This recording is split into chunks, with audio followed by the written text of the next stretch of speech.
Hi hello నమస్తే. Trump Modi controversy నిన్నటి నుంచి జరుగుతుంది. అదేంటంటే, సార్ నేను మిమ్మల్ని కలవచ్చా అని మోడీ గారు ట్రంప్ని అన్నారట. ట్రంప్ దాన్ని పబ్లిక్ ప్లాట్ఫామ్లో చెప్పాడు, సార్ ప్లీజ్ నేను మిమ్మల్ని కలవచ్చా అన్నాడట మోడీ గారు వెళ్ళి. ఇదేంటండి, మన భారతదేశ యొక్క ప్రధానమంత్రిని ఆ విధంగా అవమానిస్తారా? ఆయన ఒకవేళ వచ్చి సార్ నేను మిమ్మల్ని కలవచ్చా అని అన్నారనుకోండి, దాన్ని కామెడీ చేస్తూ మోడీ వచ్చి నన్ను సార్ మిమ్మల్ని కలవచ్చా అన్నారు, ఎస్ చెప్పు అన్నాను. ఈ విధంగా మాట్లాడే ట్రంప్ అది నిన్నటి నుంచి కామెడీలు చేస్తున్నారు, మిమిక్రీ చేస్తున్నారు మోడీ గారి మీద. అదంతా చూద్దాం. ఓకే, ఇది ఈయన యాక్చువల్గా మోడీ గారు, ఈయన ట్రంప్ అన్నది ఏమన్నది ఒకసారి చూడండి. The Apache helicopter. I mean, I had India coming to me, sir. I've been waiting 5 years. We're changing it. India ordered 68 Apaches, and Prime Minister Modi came to see me. Sir, may I see you, please? Yes, I have a very good relationship with him. He's at that app. ఇతను అసలు ఏం మాట్లాడుతున్నాడు అతనికి అది ఇట్లోకే. అతను ఏమంటున్నాడు, India 68 Apache హెలికాప్టర్లు order చేశారు, నా దగ్గరికి వచ్చి సార్ నేను మిమ్మల్ని కలవచ్చు అన్నాను. ఎస్ చెప్పు, I have good relationship with you. Okay, but చెప్పే విధానం కరెక్ట్ కాదు. ఎందుకంటే ప్రధానమంత్రి అవతల Narendra Modi is not an individual, is prime minister of India. He needs respect. ఆయన ఆ విధంగా పబ్లిక్ ప్లాట్ఫామ్లో హ్యూమిలేట్ చేస్తూ మాట్లాడటం ట్రంప్ చేసేది కరెక్ట్ కాదు. ఫస్ట్ ఆఫ్ ఆల్, ఇప్పుడు ఇది ఈయన మీద, మోడీ గారి మీద నిన్నటి నుంచి అపోనెంట్స్ ఎలాగూ కామెంట్స్ చేస్తారు. ఇవన్నీ సోషల్ మీడియాలో తిప్పుతున్నారు. సోషల్ మీడియాలో మోడీ గారి మీద తిరిగేటువంటి కామెంట్స్ ఇవన్నీ కూడా రకరకాల థంబ్నెయిల్స్ పెట్టి, ఇది కామెడీ పెట్టి, sir may I see you please, sir may I see you please, ఇదిగో sir may I see you please, may I see you please అని చెప్పి ఇదిగో మొత్తం చెప్తున్నారు. సార్ మిమ్మల్ని కలవచ్చా అని చేతులు కట్టుకొని అడిగినట్టుగా ఇది ఎంత comedy. Okay, first of all ఇది భారతదేశం అమెరికా మీద మధ్యలో కొన్ని ఇష్యూస్ నడుస్తున్నాయి. అది ఫస్ట్ టారిఫ్ ఇష్యూ ఒకటి ఉంది. 25% నుంచి మొదలెట్టాడు ఆయన. మనోళ్ళు లెస్ దాన్ 20% ఇవ్వమన్నారు. అగ్రికల్చరల్ ప్రోడక్ట్స్ మీద అక్కడ ఇక్కడ ఏదో కొన్ని ఇష్యూస్ ఉన్నాయి, వాళ్ళు సెట్ అవ్వలేదు, ఒపీనియన్కి రాలేదు, వాళ్ళిద్దరు అగ్రిమెంట్కి రాలేదు కాబట్టి అప్పటి నుంచి ఆయన 50% పెంచాడు, ఆ తర్వాత 100% పెంచాడు. కొన్ని ప్రోడక్ట్స్ 150 కూడా వేసాడు తీసుకెళ్ళి. ట్రంప్ బెదిరిస్తున్నాడు ఇండియాని టారిఫ్స్ మీద. రెండోది రష్యన్ ఆయిల్ మీద బెదిరిస్తున్నాడు. చెప్తున్నాడు కంటిన్యూస్గా, మీరు రష్యన్ ఆయిల్ కొనొద్దు, ఉక్రెయిన్ మీద యుద్ధం చేస్తున్నారు, ఉక్రెయిన్లో జనాలు చచ్చిపోతున్నారు, మీరు రష్యన్ ఆయిల్ కొనటం వల్ల మీ డబ్బులు వెళ్ళి ఉక్రెయిన్ మీద పడి ఉక్రెయిన్ వాళ్ళు చచ్చిపోతున్నారు అని చెప్పి కొత్త థియరీ పట్టుకొచ్చాడు ట్రంప్ గారు. యాక్చువల్గా కొనొద్దు అన్నారు. సరే, ఆయన నేను చెప్పినట్టుగా ఆపాడని చెప్పి మళ్ళీ అదొకటి చెప్తున్నాడు, నేను మోడీకి చెప్పానని రష్యన్ ఆయిల్ స్లోగా తగ్గిస్తున్నాడని అన్నాడు. ఇప్పుడు ఈ అపాచీ హెలికాప్టర్ డెలివరీ గురించి మాట్లాడారు ఇప్పుడు ట్రంప్ గారు. ఈయనేమంటారు, ఇప్పుడు 68 అపాచీ హెలికాప్టర్స్ని ఆర్డర్ చేశారు, ఈ ట్రేడ్ డిస్ప్యూట్ వల్లనే మేము డెలివరీ చేయలేదు, వాడి హెలికాప్టర్స్ని మేము డెలివరీ చేయలేదు. అప్పుడు మోడీ గారు వచ్చి సార్ మిమ్మల్ని కలవచ్చా అని అన్నారు. చెప్పు అన్నాను అని ఇప్పుడు ఆయన విన్నారు కదా మీరు. అది ఏది అపాచీ హెలికాప్టర్స్. యాక్చువల్గా మన రికార్డుల ప్రకారం 28 అపాచీ హెలికాప్టర్స్ మాత్రమే ఆర్డర్ చేశారు మనోళ్ళు.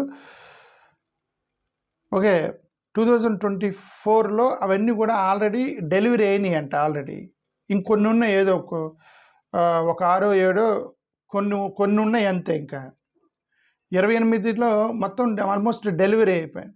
ఆయన 68 ఆర్డర్ చేశారని చెప్పి చెప్తున్నాడు. అది ఫస్ట్ ఆఫ్ ఆల్ అది రాంగ్ అని మన ఇండియన్ ఫ్యాక్ట్ చెక్ వాళ్ళు చెప్పారు. ఓకే, ఈ స్టేట్మెంట్ వల్ల గతంలో H1B వీసాకు సంబంధించిన గొడవ మొదలైంది. H1B వీసాకు సంబంధించి చాలా క్యాన్సిల్ చేశారు, వాటిని గొడవలు అయిపోయినాయి. ఓకే, ఎంతమంది ఇండియన్ ఐటీ సెక్టార్లో వాళ్ళ అన్యాయం అయిపోయారు ఈ ట్రంప్ గారు చేసిన ఈ పని వల్ల. ఓకే, సరే, ఏదైనా నేనేమన్నదంటే, mocking and disrespectable tone at a fellow prime minister of a big country like India is not correct by Trump. ఒకవేళ మోడీ గారు రెస్పెక్ట్తో అన్నారేమో, సార్ మిమ్మల్ని కలవచ్చు అని అన్నారేమో రెస్పెక్ట్ తోటి, దాన్ని మిమిక్రీ చేయాలా, కామెడీ చేయాలా దాన్ని ట్రంప్ గారు? ఓకే, అదేంటంటే తగ్గించడం. అది కూడా మోడీ గారు ఇచ్చి, సార్ మిమ్మల్ని చూడొచ్చా, ఎస్ చెప్పు అన్నాను, అది అలా చెప్తున్నాడు అతను. కరెక్ట్ కాదు కదా అది. Okay, Modi is not an individual, right? Is prime minister of India. మోడీని అవమానిస్తే ఇండియాని అవమానించినట్టే కదా. సో అది కరెక్ట్ కాదు, ఫ్రమ్ ట్రంప్ సైడ్ నుంచి కరెక్ట్ కాదు అది. బట్ ఫ్యాక్చువల్ అవి కూడా కరెక్ట్ కాదు. 68 అన్నారు ట్రంప్ గారు, యాక్చువల్గా 28 ఇచ్చారు. డొమెస్టిక్ పాలిటిక్స్కి మోడీ గారిని వాడుతున్నారు, ఇండియాని వాళ్ళ డొమెస్టిక్ పాలిటిక్స్ వాడుతున్నారు. ఆయన వాళ్ళ అమెరికన్స్కి అడ్రస్ చేసినప్పుడల్లా ఈ మోడీని మాట్లాడుతున్నాడు. ఇది మోడీ నా దగ్గరికి వచ్చేట్టు అన్నాడు, మోడీతో నేను టారిఫ్ని తగ్గించను అన్నాడు, నేను యుద్ధం ఆపాను. అవన్నీ లోకల్ పాలిటిక్స్ కోసం మన దేశాన్ని వాడుతున్నాడు అక్కడ ట్రంప్ గారు అని చెప్పేసి ఒకటి కొద్దిగా మనకు అర్థమవుతుంది. ఒక పక్కేమో Modi is my friend, good guy, great guy, he's good man, best friend, ఇవన్నీ అంటున్నాడు. అనదర్ సైడ్ మాత్రం ఆయన టారిఫ్ తగ్గించట్లేదు, ఆయన యొక్క టర్మ్స్ మీద తగ్గట్లేదు, ఇండియాని బెదిరిస్తున్నాడు మీరు తగ్గండి అని. ఇది ట్రంప్ గారు చేస్తుంది. Okay, the other side Modi గారు ఈయన చెప్పుకున్నంత ఓల్డ్ లీడరు, టాప్ లీడరు, గట్టి లీడరు, సూపర్ లీడరు అని మన మధ్య చెబుతున్నారు. కానీ ట్రంప్ రోజు ఎగతాళి చేస్తుంటే ఆయన ఒక నోరు జరగట్లేదు, సైలెంట్గా ఉన్నాడు, ఎందుకో తెలీదు. ఇది కరెక్ట్ కాదు కదా. ఓకే, మీ మీద కామెంట్లు చేస్తున్నప్పుడు, మీ మీద కంటిన్యూస్ కామెంట్లు చేస్తున్నప్పుడు ఈ నెవర్ ఓపెన్ హిస్ మౌత్, సైలెంట్గా చూస్తున్నారు వీళ్ళు. ఇప్పుడు ఇది కామెడీ అయిన ఎక్కిరించినట్టే. అది ఎక్కిరించినప్పుడు వీళ్ళు వెంటనే ఒక ట్వీట్ వేయాలి, you should not humiliate a top leader of a big country, like ఏదో వేయాలి. వీళ్ళు వేయలే, విన్నరు. ఆయన చాలా రోజుల నుంచి ఆయన వీళ్ళని మీద టార్గెట్ చేస్తున్నాడు, కానీ నేనేమంటే సైలెంట్గా చూస్తున్నాడు మోడీ గారు. ఇది కరెక్ట్ కాదు. మోడీ గారు స్ట్రాంగ్ లీడర్ అని చెప్పుకున్నారు, కానీ వీక్ లీడర్గా కనిపించకూడదు పబ్లిక్ ప్లాట్ఫామ్లో, ఎస్పెషల్లీ ఇంటర్నేషనల్ దాంట్లో. అలా నేను కనిపిస్తున్నాడు ఆయన. ఇంకొకటి, ట్రంప్ ఏం చెప్పాడు, నేను ఆయిల్, ఇండియన్ ఆయిల్ ఏమంటే రష్యన్ ఆయిల్ కొనొద్దన్నాను అని అన్నాడు. ఈ రిపోర్ట్ చూస్తే కరెక్ట్ టైం అనిపిస్తుంది. ఎందుకు రష్యన్ ఆయిల్ పర్చేజెస్ తగ్గుతూ వస్తున్నాయి. 2023లో 40% ఆఫ్ ఇంపోర్ట్స్ పడిపోయినాయి రష్యా నుంచి. ఆయిల్ ఇంపోర్ట్స్ పడిపోయాయి. 2023 నుంచి 2026 మధ్యలో స్లోగా 40% డౌన్ అయినాయి. మరి ట్రంప్ చెప్పింది అదే కదా.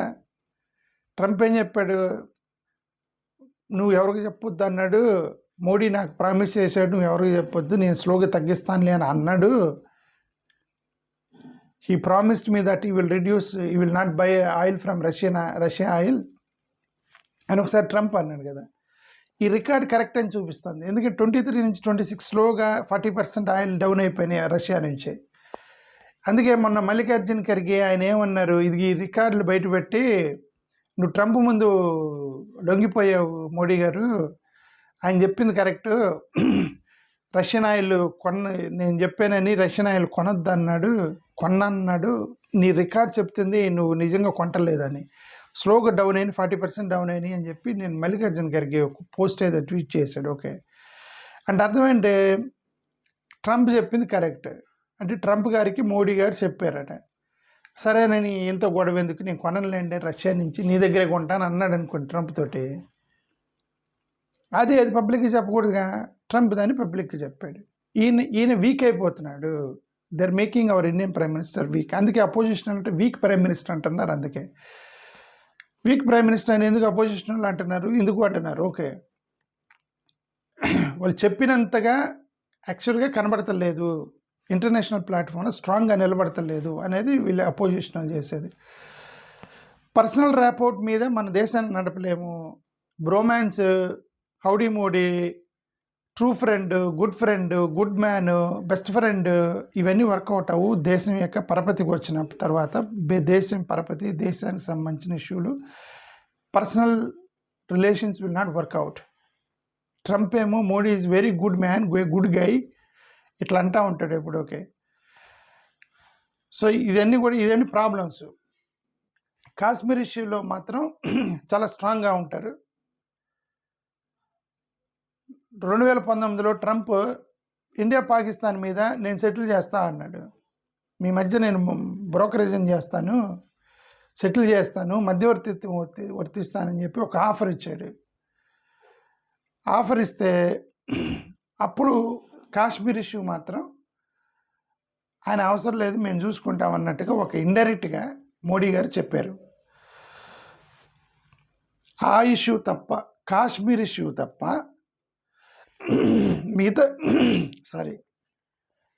మిగతా ఏ ఇష్యూ కూడా what's happening to my voice okay H1B visas, trade ఇవన్నీ కూడా పడిపోతున్నా కూడా ఆయన ఏమనలేదు. ఇవన్నీ కూడా ప్రాబ్లం వచ్చేసాయి. ఇంకా సారీ ఏమనుకోకండి. ఓకే, ఇంకా ఇది ఇప్పుడు కొత్తగా వచ్చింది. Sir may see you please issue ఇప్పుడు వచ్చింది కొత్తగా. ఎరగెన్స్ అనేది కరెక్ట్ కాదు. సావరన్ ఎస్పెషల్లీ ఫారెన్ నేషన్లో ఫారెన్ గడ్డ మీద మన వాళ్ళని ఈ విధంగా హ్యూమిలేట్ చేయటం అనేది నేను కూడా ఖండిస్తున్నాను. మోడీ గారు కూడా కొద్దిగా వీక్ లీడర్లా కనబడకూడదు, స్ట్రాంగ్గా కనపడాలి.